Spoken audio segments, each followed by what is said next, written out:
Now, if you were alert, get set for the rest of the story. Most all of us could recall of walking into a movie after it's been running for more than a half an hour, right? Well, I'm suggesting that when we begin our theology, teachings about God, with the story of Adam and Eve, we have just walked into a movie of history within our vast universe after it's been running for more than a half an hour. In fact, with beginning with Adam and Eve, one could miss the whole plot. But don't feel bad, because that's the way God planned it, which links with what Jesus couldn't tell us long ago. So since God gave us free will choice, shouldn't it be one of his greatest concerns that we would become dupe-proof so we could never be deceived as Adam and Eve were? To me, the purpose of this world is God allowing Satan's ways to be played out so that we, God's children, will forever close the door on evil. So now let's talk about what happened in the heavenly control center. Of course, most of us Christians know that God had a rebellion problem within his heavenly control center. It's as if a political controversy exploded in heaven when Lucifer, God's leading angel, campaigned to become the leader of this vast universe.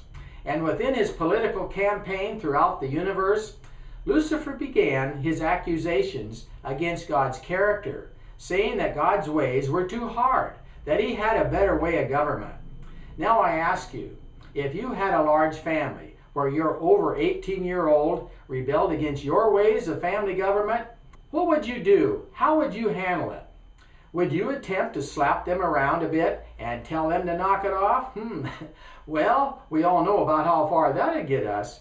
Well, we must understand that God is a genius. After all, he is God. He knows what he is doing to forever solve the problem. So what better way of solving the problem than to give the rebellious one a world all his own, allowing his ways to run their course? And so it was. The Bible story describes Lucifer, God's leading angel, now known as Satan, being cast out of heaven down to this earth. Of course, the rebellious one, now trying to prove his ways his best, became very crafty in his ways to make the Father seem to be vengeful, unforgiving, and severe. So if we were to examine the legal plan of salvation that is taught within most churches, where might we find hints that God the Father could be portrayed as vengeful, unforgiving, and severe? What you will find in the legal view is that Jesus accomplishes what man can't seem to do in pleasing the demands of the Father, therefore indicating that the Father's ways must be too hard. Remember, it was Satan that said God's ways were too hard. Of course, by now you might notice God's demonstration in allowing Satan to create the diversion of what we call the legal view. I know this could be a hard pill for many to swallow, but how else is God going to secure the universe for eternity against being deceived like Adam and Eve were? Simply realize that God's method of teaching is putting all of us through an experience of thinking we can trust something other than his character.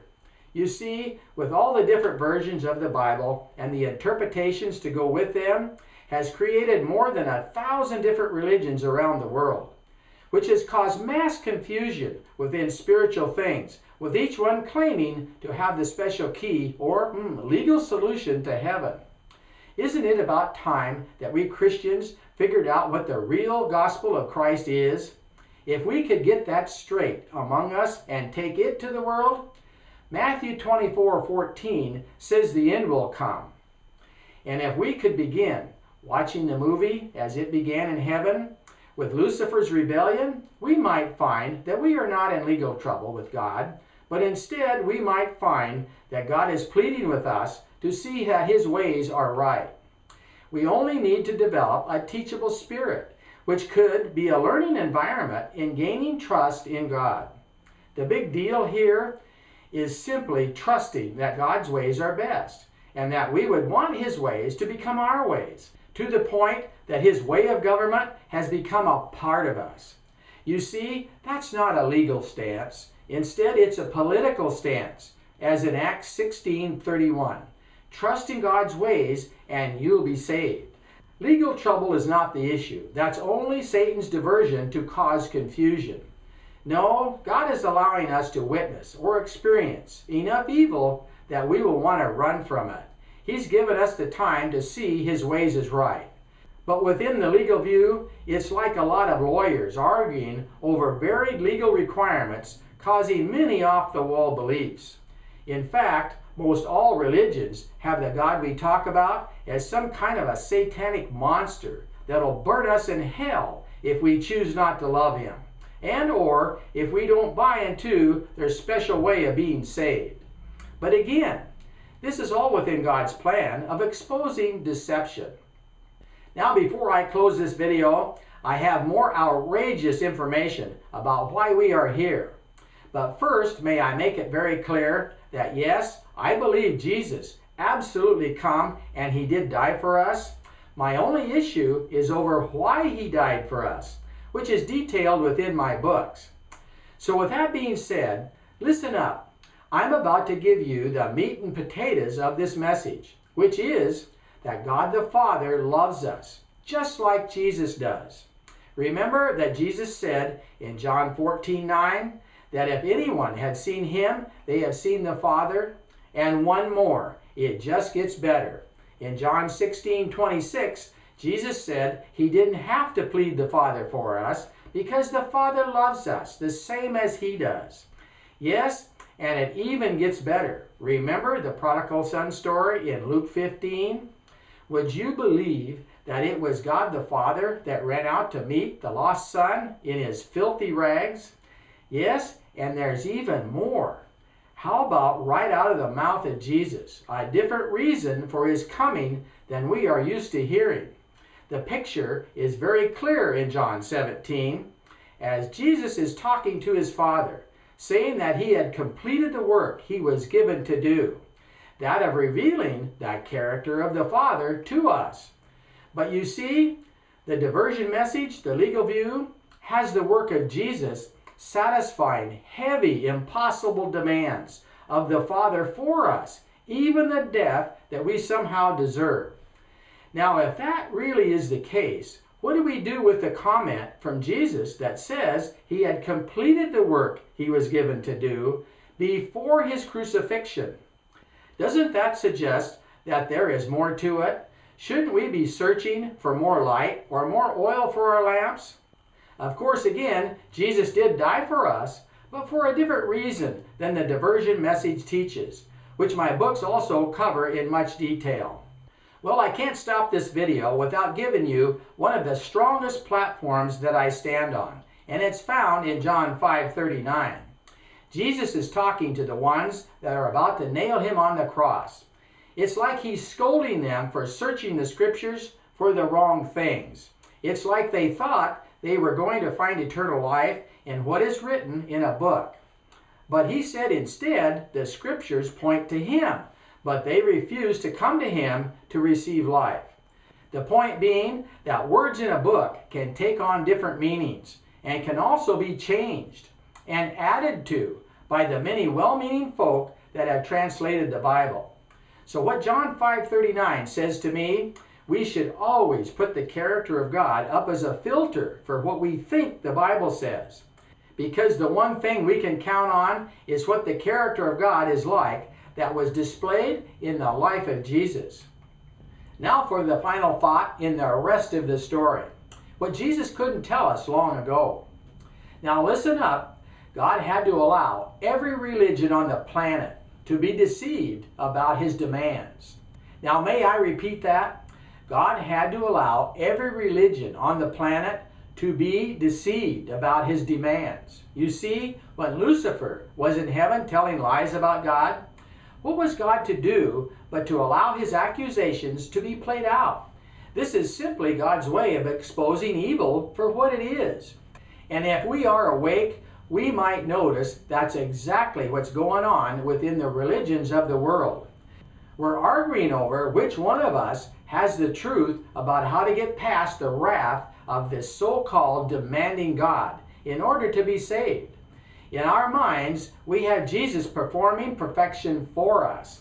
We say the Father only sees us through His perfect life as if the Father doesn't have 20/20 vision. But Jesus is trying to tell us that the Father is just like Him, just as loving, just as forgiving.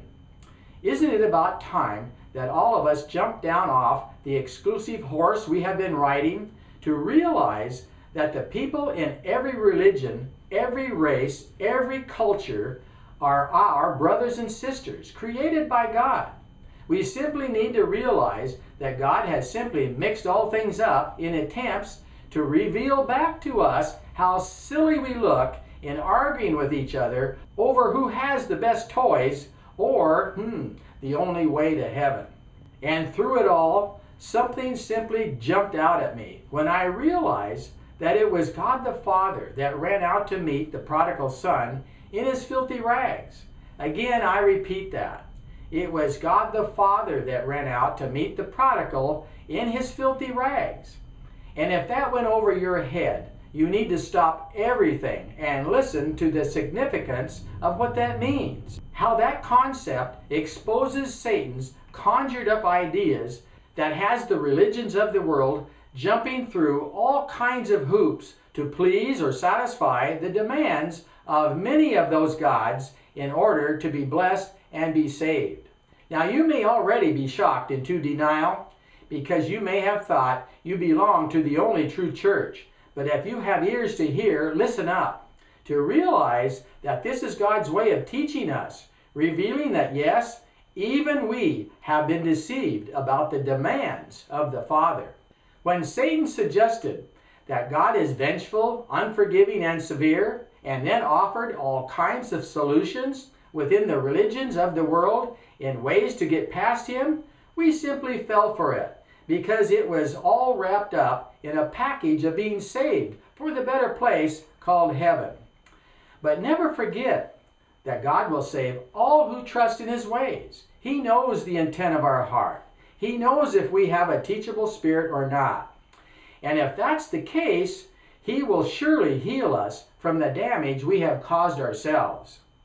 Well, I don't want to put you on overload. Besides, I don't want to rob you of your journey through my books and CDs, except to tell you a story from Matthew 13:44 of the person that was searching for a fine pearl. And when he found it, he went to sell everything he had in order to buy it. Now, I'm not saying my writings are the pearl of great value, but I am saying that they do describe what the pearl of great value is. So how about it? What if there is something far greater value, greater good news, and it's been right before our eyes, but we simply haven't noticed it before? Well, hopefully your spiritual appetite has been awakened within the rest of the story. And by the way, the CDs are a great way to get the whole picture of the great controversy view while driving or whatever. The next video is sure to be of interest to many. It's on the assurance of being saved, regardless of what faith you may be following. So keep in mind, it really is time to think. So until next time, may you all be found searching for a hidden treasure.